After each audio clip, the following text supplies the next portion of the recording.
Yırtıl gel patlıcan moru. Patlıcan kısacası. Arabanın rengi mi? He usta. Patlıcan renginde ya. Çekil oradan. Çekil bari.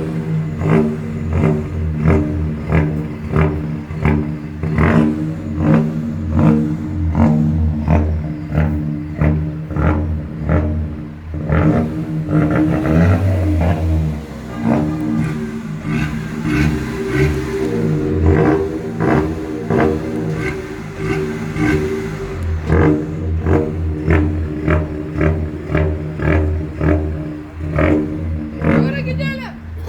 Nereye? Ukrayna. Ukrayna mı? He usta. Yurt dışına çıkma şeyi var mı abi bu arabanın? Yokmuş, nasıl Ben de çıkacak? Burudiye'yle giderim usta kolay ya. Öyle mi diyor? Kırşehir'e gidiyormuş zaten abi. Beni de atarlar. Bir de öz çekme yapalım da bitsin ya. Gözünü niye kapatıyorsun? Güneş yürür tepeden usta valla. Yürü gidelim hadi.